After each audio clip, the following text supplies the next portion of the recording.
I know. This thing I think is honestly child-proof, which is good. Because, you know, you would normally think you would have to just spin it and open it like this, which I just did. But the key is, what you didn't see is you have to squeeze it really tight. Squeeze it tight and then turn it. And it's like leaking everywhere, but I love adding essential oils to my hydrogen peroxide. And then put it back on. So it's definitely like a child-proof thing. It doesn't just open that easily. You really have to kind of squeeze it. Squeeze it tight and then open it, and it'll open right up. So these things are great. If you see these little hydrogen peroxide spray bottles, get them. Hydrogen peroxide needs to be in a dark amber bottle. That's why it's dark brown. You can't see the liquid. Something with the sunlight, it ruins the chemical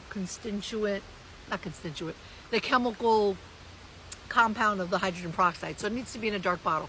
Also, if you add essential oils to it, you should have that in a dark bottle as well. So grab these little hydrogen peroxide bottles. They're awesome. And check out my several videos about the awesomeness of hydrogen peroxide and how to use it to clean.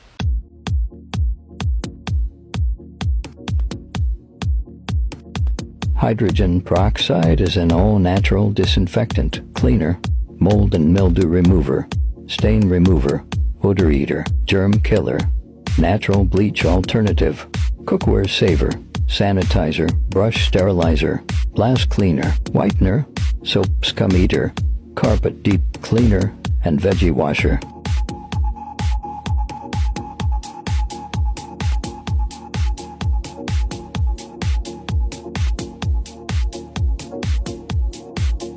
And there are more ways to use it.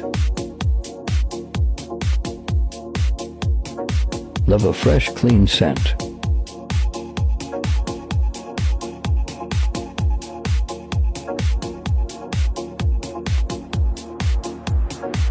Follow along for more eco-cleaning tips. Crunchified Clean.